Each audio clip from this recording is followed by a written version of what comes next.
Бүгүнкү сабактын темасы компас менен иштөө. Компас түндүк жана түштүккө бөлүнөт. Агай, баарыбызга кыргыз болгондон кийин түндүк, түштүк деп бөлүнбөй койбойбу? Айыр Ыспаев, компас ориентир алуучу керек. Бөлүнүш үчүн эмес.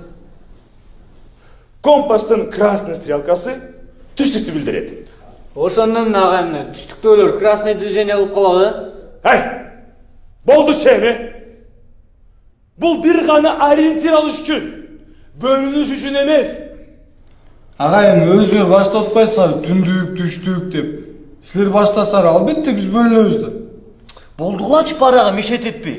Сен вообще өзүң каяктан келгенсиң? Сен өзүң каяктан келдиң?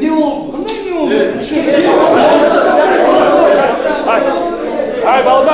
Кандай эмне болду? Балдар, олбойчу. Так, тихо! Тихо дей! Биз Кыргызстанда төрөлүп, Кыргызстанда жашагандан кийин эч качан бөлүнбөшүбүз керек. Күч бирдикте бир бололу. Биз түндүк түштүктө бөлүнсөк, бизди душман бир заматта эле кырып коёт. Кыргыздар эч качан бөлүнбөйт.